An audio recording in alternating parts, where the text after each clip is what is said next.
How's it going, ParaTruthers? Welcome to another episode of ParaTruth Reborn. This is a pre-recorded show on 107.7 FM New Orleans, 105.3 FM on the Gulf Coast, and United Public Radio Network. My name is Justin, and today we are going to be revisiting another ParaTruth Radio archive entitled, Look, God is Here, where we talked to Dr. Marni Foderaro about her spiritual transformative encounters. And we hope you enjoy. Today we have joining us Dr. Marni Hill Foderaro. She is an award-winning and celebrated author, speaker, and educator. She earned her doctorate in education from Northern Illinois University and completed a postdoctoral studies at Harvard during a very successful and rewarding 35-year career at a high school as a high school special education teacher, with 12 years as a university adjunct graduate school professor. Now, Marni's life was forever changed after experiencing numerous trauma-induced STEs, or what she calls spiritually transformative encounters. So without further ado, we're going to go to the line to talk to her just about that. Dr. Marni, thank you for joining us on ParaTruth Radio. We're so happy to have you with us. Oh, thank you so much for having me. It's great to talk about these things. It really is. We have so much fun talking to people who just have these experiences, and it's really rewarding for us, and it's just very it's educational. Not just for us, but for all of our listeners who are really interested in this type of stuff. Now, we're just going to jump right into it because you had experienced numerous trauma-inducing STEs, which you call spiritually transformative encounters. Now, we've talked to people in the past who've had similar encounters, but why don't you just give us a little detail of how it all kind of began? Yeah, sure. I was in a transition in my life, and I was definitely in a state of meditation and thankfulness and gratitude, really kind of just going deep into my soul. This out of the blue, at this garage sale I had, there were some experiences that were just otherworldly, and it turned out there were so many situations that I could not ignore it. I had to pay attention to what was going on. And even at the time, I wasn't analyzing it too much. I did a lot more research on this and trying to understand what I saw, what I felt, what I heard. So I did a lot of research afterwards that really validated that, I really did see what I saw and heard what I heard. And that other people have had these kind of transformative experiences, and STEs. It's a term that's coined by Dr. Yvonne Kaysen. She has an organization called Spiritual Awakenings International, which is really an offshoot of the IANS, which is the International Association for Near-Death Studies. So people that have actually flatlined and had these otherworldly experiences and come back to tell about it. I just didn't have to flatline. But it definitely was trauma induced because it was a real transition in my life. But it was so very clear. In fact, what I experienced was more clear than just what I experience on Earth every day. Mm-hmm. Okay. So you obviously wrote a book called God Came to My Garage Sale. In the description, you say it's fiction vignette of collection of spiritual miracles inspired by true events. So were you the atheist woman that you're talking about here? And yes, then you started having these experiences and it completely changed your mind, or did it just make you question things a little bit more? It's not immediately, but through the years afterwards, when I analyzed everything that I had experienced and did a lot of research into other people that have had these kind of experiences. Yes, I did switch from the questioning that there was something more to this earth than what I previously thought. Yes, I grew up atheist. As I was older, I did question. I wanted to understand, why the world is the way it is. Like, why do we experience what we do? And to me, it seemed like there had to be something more than what I was taught as a child, that you just live and die and there's no divine intervention of any kind. But, so yes, I am the atheist woman.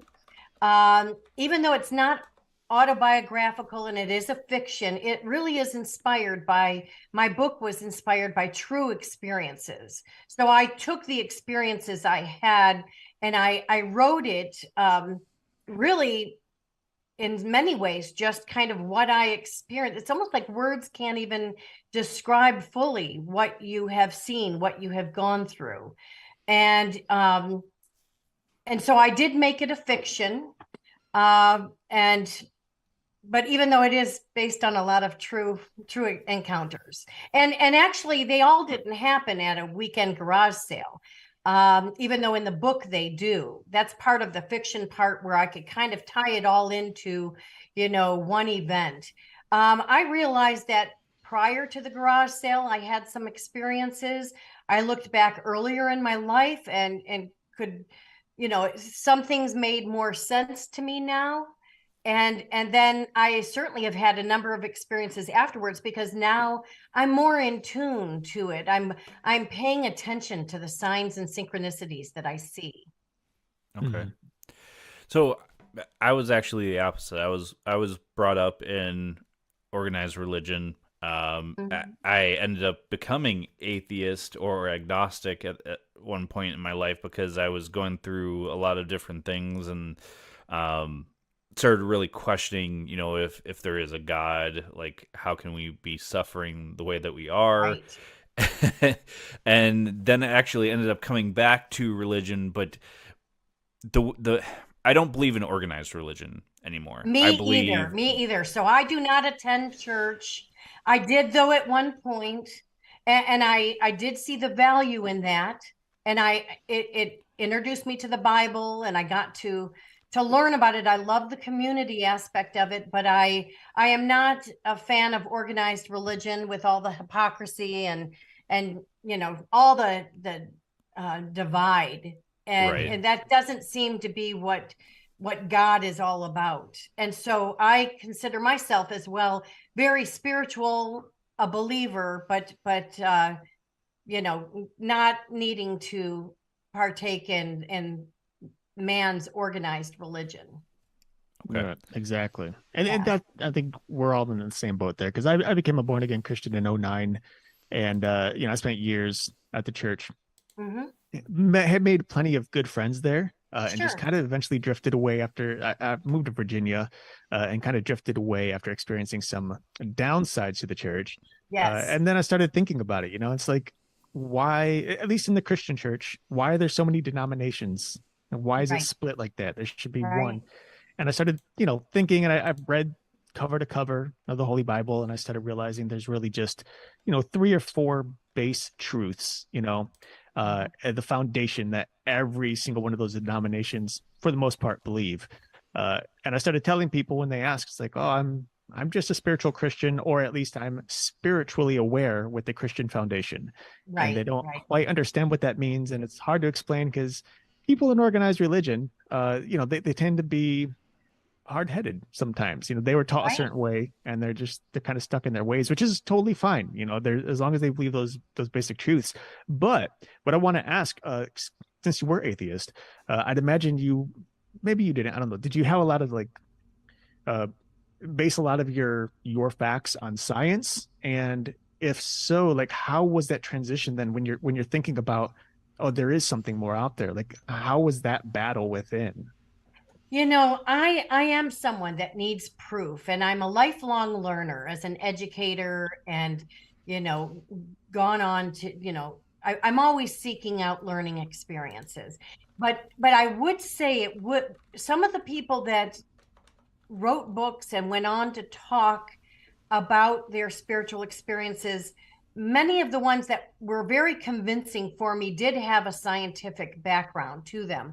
For example, Dr. Eben Alexander, and he's the famous Harvard neurosurgeon that, died from meningitis, but had a near-death experience, came back to explain scientifically that there is absolutely no way that he could have experienced what he did in the state that his body was in, that it had to be attributed to a consciousness. And he does a lot of research on how consciousness survives physical death. And so he was one of many that I really looked into, that could give me more proof, that could give me some evidence to make it make more sense. This happens to be another medical doctor, Dr. Marni Hill, who was an atheist before her near-death experience. She was in a kayaking accident. She was underwater for over 30 minutes. Her body was just, gone in many ways, blue, whatever. And what she experienced, and the fact that she could come back from that and completely change her viewpoint on that there's more to this earth, that when we physically die, we don't physically die, that there is a consciousness. And, it looks different for different people, yet there are so many similarities. So to answer your question, I think, I needed to search this out, and not just, I needed to validate what I went through too. And it took a while, and I hear that this is pretty common as well, that, it's not like immediately after that you want to start investigating this. It's almost like you have these experiences and you take it in, and it's almost like your mind, your heart, your soul, your body needs to kind of make sense of it before you can try to find the words to describe what you've gone through. Mm-hmm. So when you started having these STE experiences, obviously it wasn't an out-of-body experience. That's similar to what you're talking about, but not exactly. What exactly happened, I guess? Like, was it, and you don't have to talk about the trauma, but what happened with the STEs? Yeah. There were a lot of things, like one main, the first experience that I had that really got me thinking that there was something more. Well, I was looking back at my home at this garage sale, and a dragonfly circled me, and I thought that was pretty neat. And then there were 5, and I thought that's really unusual.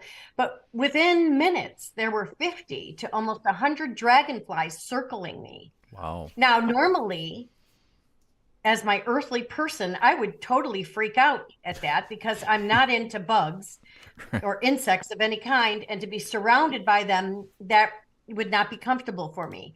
But I was just in a state of awe. I wasn't scared. I wasn't questioning it. I was just kind of accepting this experience. Everything was in slow motion. And I will tell you that all my encounters really happen in slow motion. So that's like a common thread for me, that I know that I'm experiencing something unique, because it's just like the air is clear jello or something like that. But I could see these dragonflies fly down the block. I could see them come back. It was so slow and so close and so clear that I could see the veins in the wings. I could see the iridescent colors. I could see different sizes that I immediately equated with souls, with people. So they were, babies and toddlers and teenagers and grandparents. And that's the feeling that I got too, was that, I was having this garage sale. I lost everything. It was very traumatic, but I was surrounded with this feeling of love and reassurance that I would be okay. So that was one experience. And I went on to have a couple other dragonfly experiences over the years. Another experience was where I experienced something. I heard information that I know was specific to me through electronics. So through a television set. And then I went on to read about that. Yes, sometimes people are contacted through electronics, and I wouldn't even believe any of this if I didn't experience it myself. I mean, honestly, that's how questioning I am. I'd be like, yeah, right. That, that really could never happen. But after I experienced it, I look at it very differently. I listen to other people's accounts and how they tell what experiences they had. I listen with a different ear, because I really get it now. But so I had an experience through a television set, kind of like an infomercial, that to me felt like I was sitting there for hours watching, when really I was confirmed it was only minutes. But time, there was just like no time. And I saw things specifically for me, and some things that I needed to verify later, which I did. So that was pretty interesting, and I've had some experiences with lights flickering on and off, and you think, okay, well, you could justify that, or you could kind of make an excuse for that, but if it happens for extended periods of time and you can actually command it at a certain time, I was able to do that. Because, and it took a long time for me to finally realize, no, there's something more with the lights going on and off. It's not just, a short in the fuse or anything like that. So it took me a long time. I mean, but when it finally dawned on me, I was challenging it. Like, I want proof. I will count to 3, and I'm not going to tell you when I'm counting to 3. And I want something to happen, and for me to believe this. And I did that over and over, and that was verified. So that was one experience. I had another experience with a license plate, and I know, people have license plates, and you can, kind of put 2 and 2 together and make up your own scenario. But that, again, it was too unique of a situation. It was more than coincidental. It was very synchronistic. And again, the experience was all in slow motion. So with this particular license plate that had a particular word that I, had just been kind of praying to this saint with this name, that experience also was in slow motion. If it wasn't, I would have been in the biggest car accident ever. But, because there's no way that car could have stopped and I could have stopped, but it was just all slow motion for me to see this license plate, to get a confirmation. So those are just some of the many experiences. And it's interesting because, it does seem like they can all be random or coincidental from someone on the outside, but when you're experiencing it yourself, it's completely different feeling. And I know Justin and I have both had similar feelings throughout the years. One thing that I think is really interesting is how you, much like we do when we do paranormal investigations, is you took the time to investigate what was happening with those lights to find that confirmation. Oh yeah, there's scientific evidence for your own purpose. It's not something you're looking. I can't imagine that you, and maybe I'm wrong, but you didn't like record it on video or something like that. It was just no. For your Well, own. I will tell you though, with the dragonflies, about 3/4 of the way through, when I started to come out of this kind of trance, I did pull out my cell phone and I recorded that. Okay. So I recorded 100 dragonflies flying around me. Wow. One thing that's really interesting about the dragonfly thing, was that the first experience that you had? That's the first experience that I acknowledged that was very significant. Yeah. I don't think it was the first experience I had. Okay. But it was a pretty big one that was so clear in my mind, and that I got to videotape it for proof. Right. Yeah. Do you happen to know what the dragonfly represents in spirituality? I mean, that's Yeah. what I find so interesting about this, because that's the one that you acknowledge, and the dragonfly does represent that change or transformation or self-realization, even the understanding of a deeper meaning of life, and it's a common belief throughout so many cultures around the world. So that's really significant, in my opinion. I think that's right. just And I amazing. did do a lot of investigating with the dragonfly, and I did kind of an information dump in the first chapter of my book, God Came to My Garage Sale. And yes, it does. The dragonfly in many cultures does mean transformation. And I was going through the biggest transformation of my entire life, was happening at that time. Also, just on a more negative note with dragonflies, dragonflies also have been used to signify being silenced. So like if you saw that movie Silence of the Lambs, the visual image of that movie is of a face with a dragonfly over the mouth. Right. And so dragonflies at some point signified people or even children just silencing them, and that they need to keep the secret and stuff like that.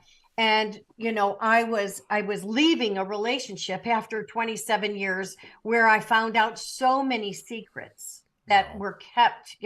My values are of honesty and compassion and love and goodness, and that wasn't the case with this relationship that I chose to leave after almost 3 decades. And so I also wonder if there wasn't some of that, like silence, like, because I know that this person that I left would prefer that I would just be silent, that I would not speak the truth. And so I'm wondering if that was part of it. But I went on, actually, that same year, I was spending a holiday, Thanksgiving, for the first time without family. And I was living in the Chicago suburbs at the time.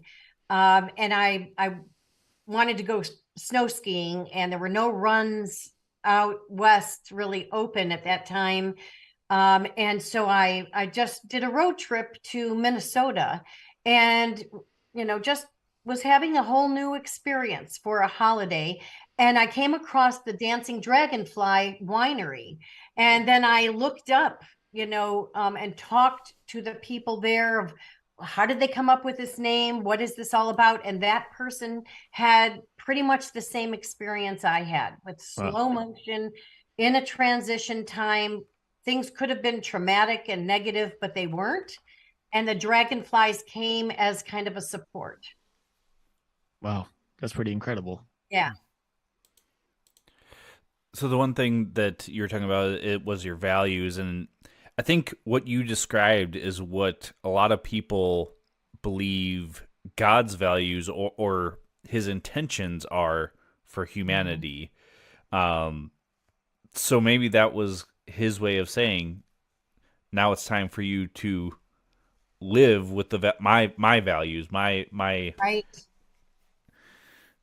So that makes was really a lot interesting. of sense, because I really am, living true to my values, even though I have lost so much that, I wouldn't wish on anyone.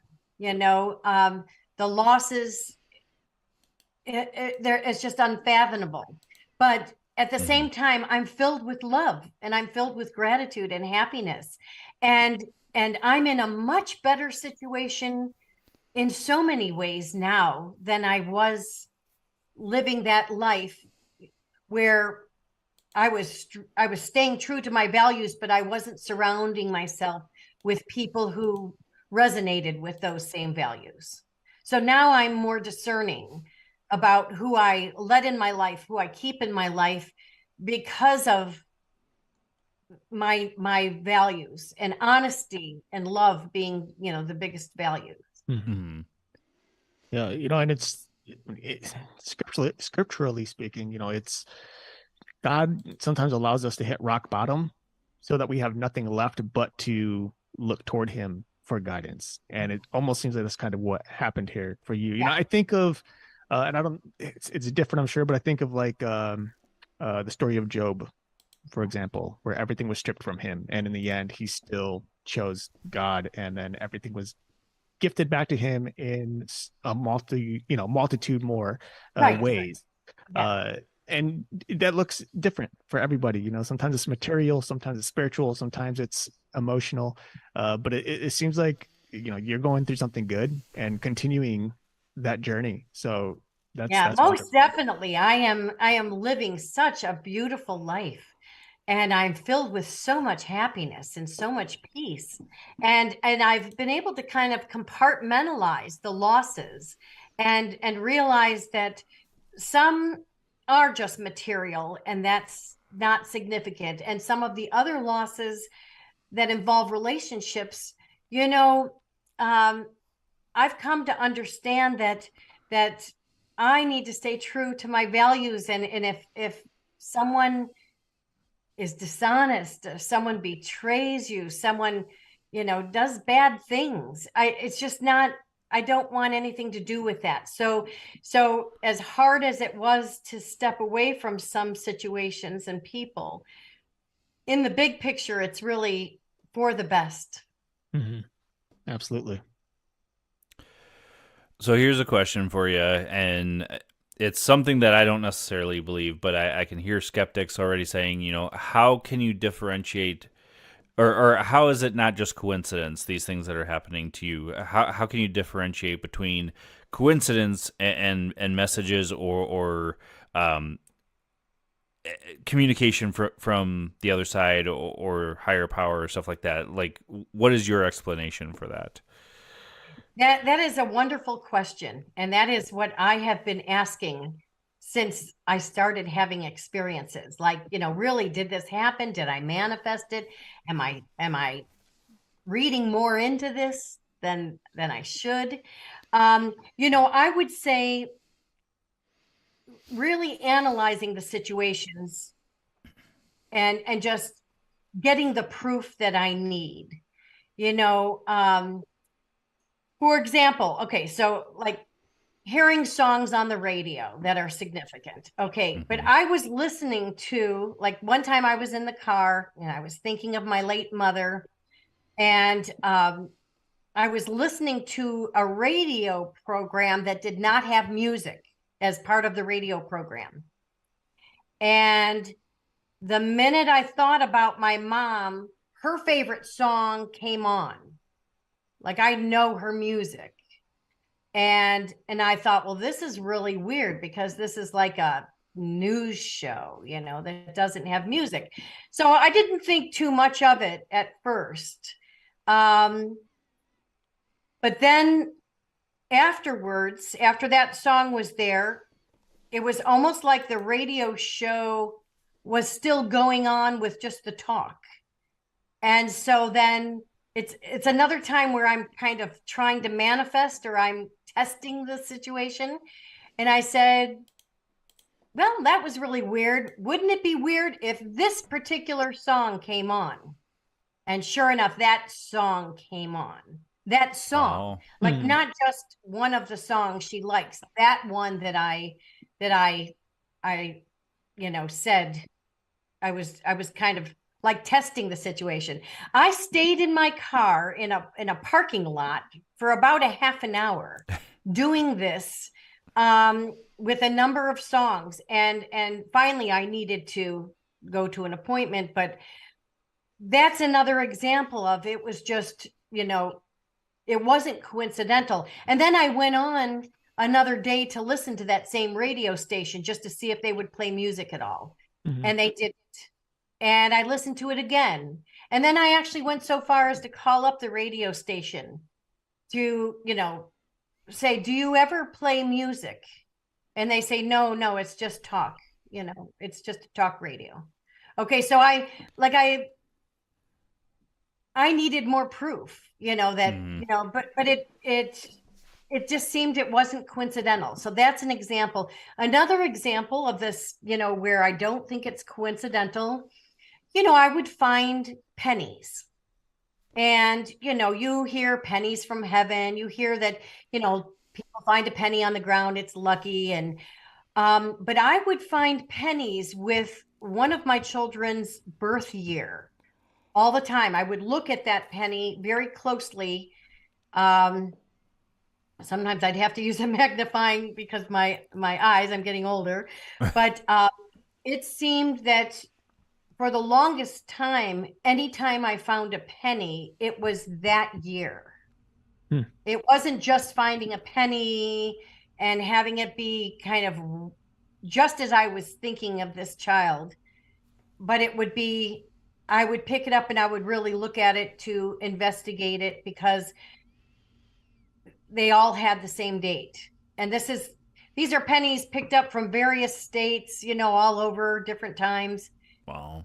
Same year all the time. So that's, you know, that just, it was just, I can't just say that's coincidental after a while, especially because I'm consciously thinking about it, and for a long period of time, you know, there was never any other dates on these pennies that I would find. Right. And one time I even found 3 pennies together and they were all the same date, like that. You know, I don't know. It's just, it just is very synchronistic. Right. And it just really, you know, I mean, I'd like to say that, I mean, I feel like I'm someone who believes 100%, but boy, I can always use another confirmation. You know what I mean? Like, you know, yeah, if you want to prove it to me again, I'll take it. Right. Because, you know, it's very hard for our earthly minds to wrap around that things like this can happen. Right. Yeah, I mean, it's human nature. It's meant, you know, we're more or less designed by the world to doubt everything that happens, you know, without physical like proof, without something in our face saying, hey, look, I'm right here. You know, I do that all the time. Like I think back to my early life as a Christian, a quote unquote baby Christian. And, you know, I think of all the signs that I saw, you know, through prayer, things that were answered, just little symbols and signs. Even to this day, like I'll walk, just walking down the street and just, you know, doing whatever. I'll look down and there'll be like 2 sticks that are perfectly matched together to form a cross. And it's like these little reminders, like, oh, don't forget I'm here, you know, type of thing. And, you know, there, like I said, there's prayers that I prayed that came true. And it's like, nowadays I'm thinking back on those, you know, back in 2010, 11, 12, like, did that really happen?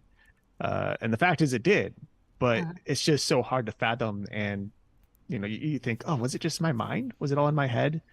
You know, and that's the constant battle I think that we're always going to be in, which is, I think, all the more reason to keep, I think, pressing and trying to find answers is the important thing, because that's what keeps us going forward and searching out. I agree. And then in the beginning, you know, when we began our conversation, you know, you talked about how, you know, are there coincidences? You know, are we just putting this together in our own mind? Are we just, you know, really seeing what we are seeing? And I just have to believe that we are. Like you also said something about how, you know, why do all these bad things happen to people? Like, how could there be so much earthly suffering and pain? Yet we, you know, as humans, have that spirit to keep going, to keep positive, to try to look on the bright side, to try to make things better. And, you know, because really, because of so much negativity and loss and corruption and fraud and death and disasters, all these terrible things, there has to be some sort of explanation that we as humans can handle what we are able to handle. I mean, some of the losses that I feel I have had, and I know there are many others that have had significant losses, you know, how do you put one foot in front of the other and keep going when the losses are so significant? But somehow there's some sort of spirit within us And I believe that I've been given signs by God to say I'm on the right path, that actually what I experienced was necessary. I needed to go to that rock bottom, dark place to really appreciate the light, the positivity, it's amazing. It's an amazing journey. But I will be someone who will be a lifelong learner on this. I just like so many people too, I felt compelled to write a book about it. You see so many books out there by people who have had experiences because they are compelled to share that, we are all love, we are all light, and to pay attention to these signs and synchronicities. And so through that, I found my author's voice. And that really came in handy, even though I was a teacher for many years. And, I've done a lot of writing and reading and that. But, I ended up moving from the Chicago suburbs to the Caribbean about 3.5 years ago, immersed in nature, just really in a healing journey, just connecting with Source, with God. And I wrote, in a very short period of time, I wrote a 5-book series called True Deceit, False Love. And that addresses a lot of what I experienced with the family traumas and the parental alienation and that type of thing. While I was doing my research to try to understand all of that, it was like I was being given a gift to write these books in a way that would be healing and helpful to many other people that would find themselves in situations like this. So without these experiences, I don't think I would have, evolved into the author that I am now, where I found writing, not only was I able to write about the spiritual experiences, but I was able to through my own loss and surviving abusive situations or whatever, I was able to use what I kind of went through to heal and kind of move towards more self-actualization, I would say. Okay. So it's amazing to hear your story, because it is very similar to mine. I had a ex who was always telling me I'm so negative. I need to change my thinking on things. And I have felt for a long time alienated from my family. Maybe some of that is my own personal, some of it is theirs. Except for my co-host Eric, who is a cousin, and he's also my best friend, a brother. But after I had broke up with this person, or she broke up with me, whatever it was, I met my wife, and I've started seeing more and more that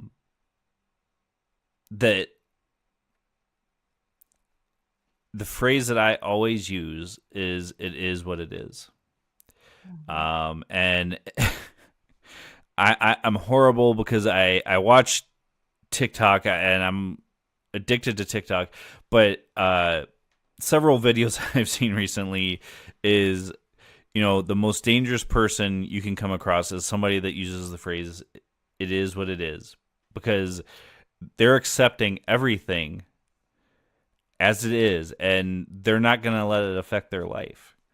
So for somebody who is down and out, letting everything get them down, what's the best advice you can give them with the STEs you've been having, and it being caused by the traumatic experiences you were having? What advice could you give people? Well, first of all, I'd like to say that don't be so hard on yourself, especially with one person saying that anyone who says it is what it is, fits into this kind of category. And actually, you did make a change. Whether it was made for you or you did it, you are no longer in that situation. So no, you have grown since then and are able to go back and reflect on some of these things. And unfortunately, sometimes loving, empathetic people surround ourselves with people that are controlling, manipulative. They have bad intentions. They look at us like, wow, I hit the jackpot.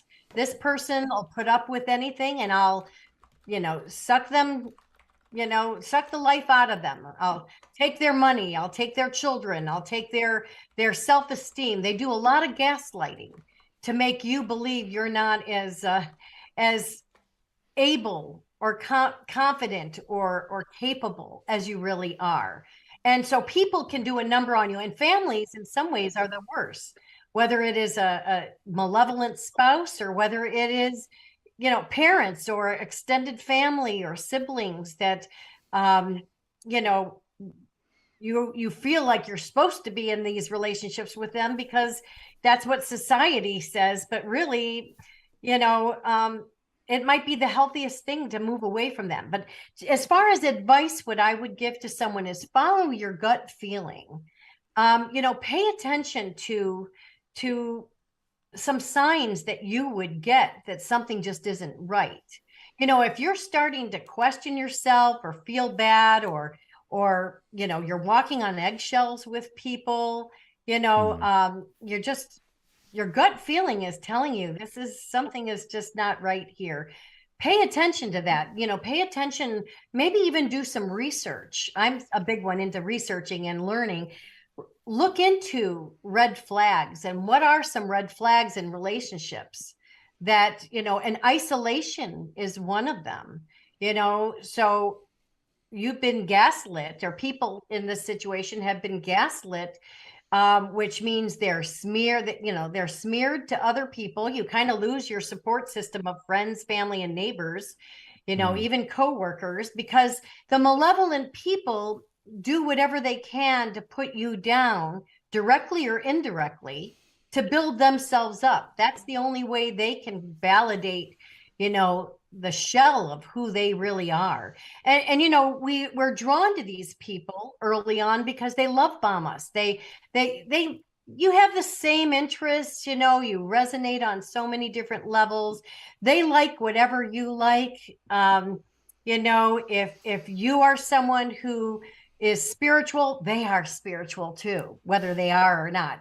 If you are someone who likes Japanese food and they really hate Japanese food, they'll tell you they like Japanese food because at least in the beginning, they're trying to hook you in, and you get trauma bonded. And so terminology to me is a big thing, following your gut feeling, but also just terminology. Actually, the first book in my 5-book series, True Deceit, False Love, is 15,555 terms and phrases on narcissistic abuse, domestic violence, parental alienation.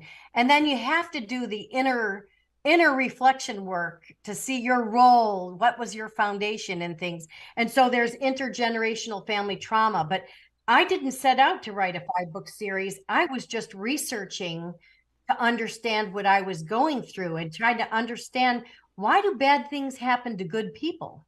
And how could I stay in a marriage for 27 years with someone that lies, is deceitful, manipulates money, has affairs, just as secretive, I don't know, how could I stay in that so long? And I can't kick myself because I really wanted to believe good in everyone. I wanted to, make excuses, and I wanted to say, well, it will get better. Or then when there's children involved, you don't want to jeopardize their safety and security. There's a lot of reasons why people stay in situations, but I believe that for someone who is really in a low point and trying to figure it out, first of all, kudos to you that you're even at that point where you're thinking, okay, I need to maybe do something here. Follow your gut feeling, learn about red flags in relationships with people at work or in your family or your social circle, and do that inner reflection work to find out, okay, why am I an overgiver? Why am I a people pleaser? Why don't I have strong boundaries to allow some of the things that have happened? And then you get to a phase where you want to sort of make some changes. And now there's a big difference between alienation and estrangement too. So estrangement, like let's say that you're choosing not to have a relationship with someone in your family or someone in your circle. That's different. Alienation is where someone else is poisoning the mind of someone else, brainwashing them with lies, with a false narrative. Estrangement is more thoughtful, actually, because you're choosing to step back from a situation because it's not healthy. Mm-hmm. But if I may just add on to that too, because I know you talked about looking inside of yourself, following your gut feeling, things like that. From someone who, myself in this case, who has constant anxiety, who's been through those relationships that are no good, it kind of builds this wall and this kind of fear that it's going to happen again, and you kind of distance yourself or allow yourself to see things that maybe aren't really there. I think there has to be a significant amount of logic and reason that ties into the gut feeling. And that could be something that maybe you can do on your own. But I think you also have to consider talking to someone really close to you who's a true friend or a family member to try to get their viewpoint and understand what's really happening. Because in some cases, what you might see is maybe, or what your gut feeling might be telling you, might just be anxiety or something else that's your own personal thing you have to work through. Right. And anxiety does play, and it's a very common response to after you've been burned in some relationships, to tread lightly and just don't want to jump into these.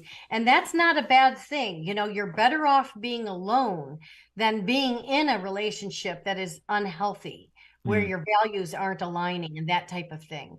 And so I think the anxiety, pay attention to that. And yes, I can see how, you might want to run it by someone else to see if you are really seeing the picture without projecting your own stress or your own history onto, a new situation.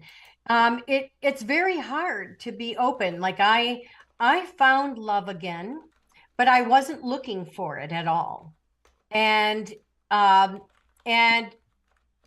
didn't even really want it, after what I had gone through. And I think give yourself permission that there's no timeline here for you to have to be in a relationship or to,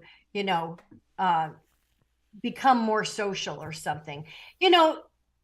Understand that the anxiety is real, and there's sometimes you do need to work through that, but sometimes that anxiety is a good thing, that it's kind of keeping you from getting in a situation that could be a repeat. Because a lot of people do, especially with narcissists, and there's, that's a term that's thrown around a lot today, but it's there are covert narcissists, vulnerable narcissists, even people that are spiritual narcissists. So they rope you in because, you just assume because they are connected with spirituality, or they are believers, or they're at a church or something, that they have good intentions, when really that might not be the case. So go easy on yourself, or just anyone in this situation.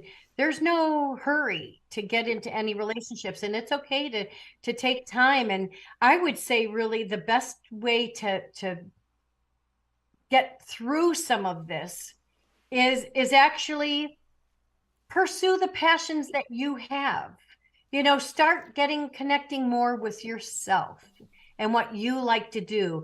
And then you'd be amazed. There might be some other people that like some of those same things too. And you would have a common bond there. That is a natural common bond. It's not a forced bond.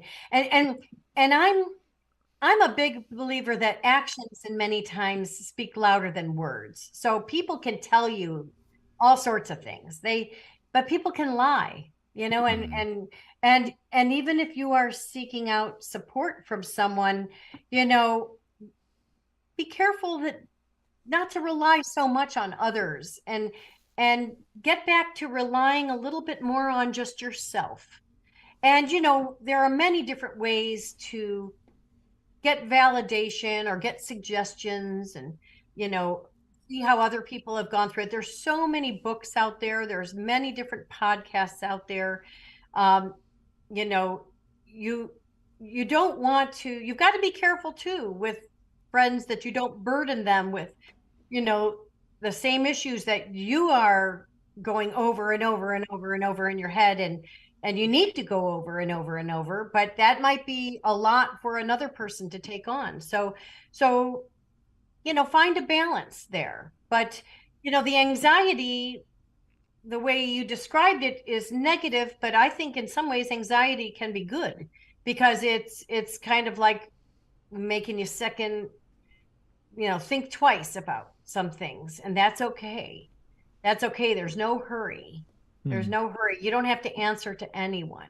We need to get more connected with ourselves, and I think that is where God comes in, and where spirituality comes in, where you really realize you have a lot within you, within your own heart and soul.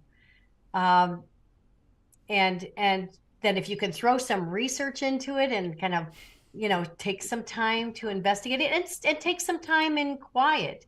We don't meditate or pray or just spend time alone as much as we should. And that's something these 3.5 years I've been able to do a lot. Swimming in the ocean, hiking the rainforest, just watching the sunsets, just really kind of slowing down. Mm-hmm. But I also am in a different phase of my life. I'm retired. I was a high school teacher for 35 years. So I did wake up to an alarm every day, and I was very busy tutoring and teaching college, and, doing all sorts of things. So I am in a different phase in my life. So I know it's a luxury that I have that time. Mm. All right, Marni. Well, it's about that time where we usually let our guests go, so I want to give you the chance to tell everybody where they can find your books, find you. The mic's all yours. Sure. Well, and thank you so much for having me on your podcast and just having this very thoughtful conversation. I mean, I don't know that we had answers, but we Right. sure got to talk about things, which is Right. great. All my books can be found on Amazon. That's the easiest place. Barnes and Noble. My publisher is Balboa Press, which is a division of Hay House. So there's a lot of spirituality and self-help kind of books there. But, I'm not on social media, but I have a website, which is the title of my spiritual fiction. So www.godcametomygarage.com. All right, Dr. Marni Hill Foderaro, thank you so much for being on ParaTruth Radio. Yeah, well, thank you so much for having me here. All right, folks, that was Dr. Marni Hill Foderaro. Make sure you check out her book and her website. All that's going to be linked on our website, paratruth.com. What do you think? It's kind of hard to follow that entire conversation. I think we've both been through similar things in our lives that brought her to the understanding that she had or has now. But not hard. I know you said hard to follow, but it probably meant hard to follow up after that conversation.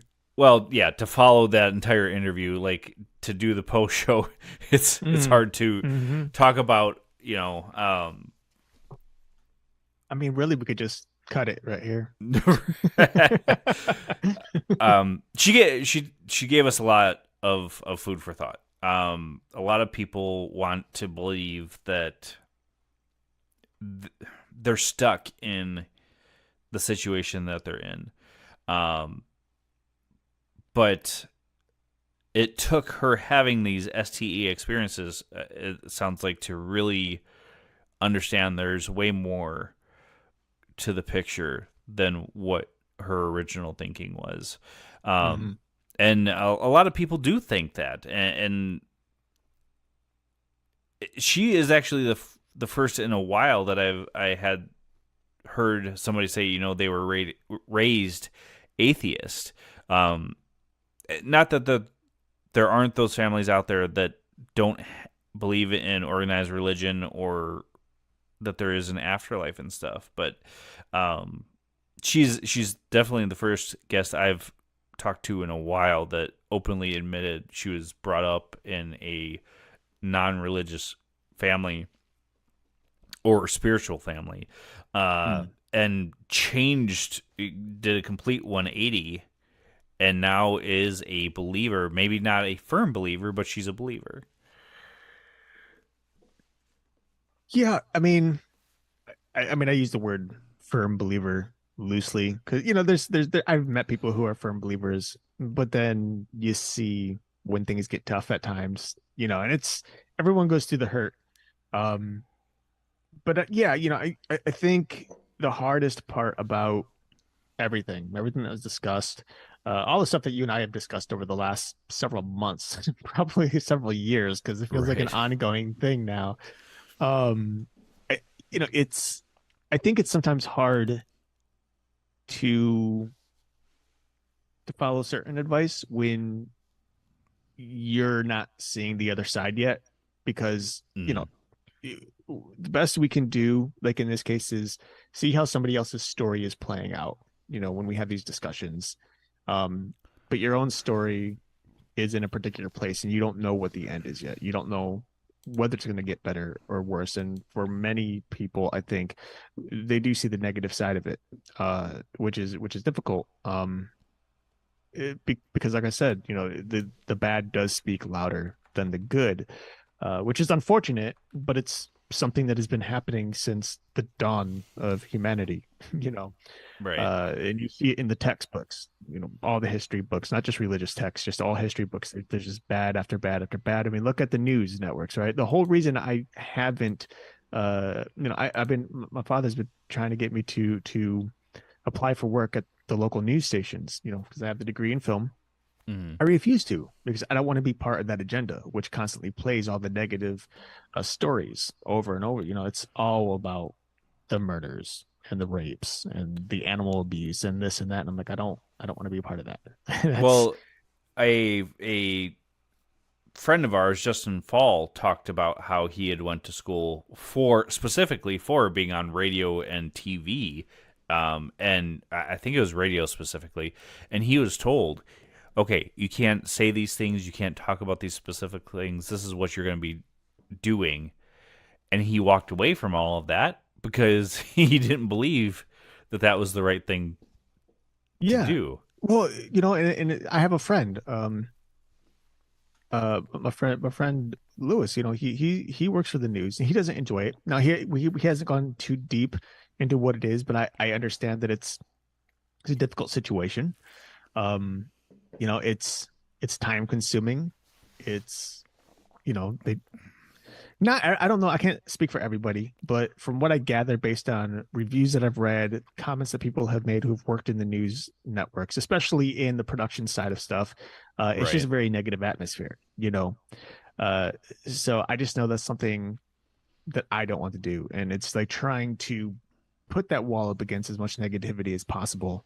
And yet it still creeps its way in, Right. Well, and I think that's where you're going to benefit is yes, it would be a full-time income for you to be working for a news company or any type of TV company. But you're sticking to your values and what you believe, compared to those that, I hate to say it this way, sell out and go into the news or any other broadcast, and there are plenty that get lost in that too and just start believing what they're fed because it's their job. Right. All right, folks, I hope you enjoyed this episode where we talk to Dr. Marni Foderaro. Make sure you are sharing, and subscribing no matter where you listen. And stay tuned to all the great things going on with ParaTruth Reborn. Again, this was a pre-recorded show on 107.7 FM New Orleans, 105.3 FM on the Gulf Coast, and United Public Radio Network. Until next week, where you'll find us same time, same channel. My name is Justin. Talk to you guys later.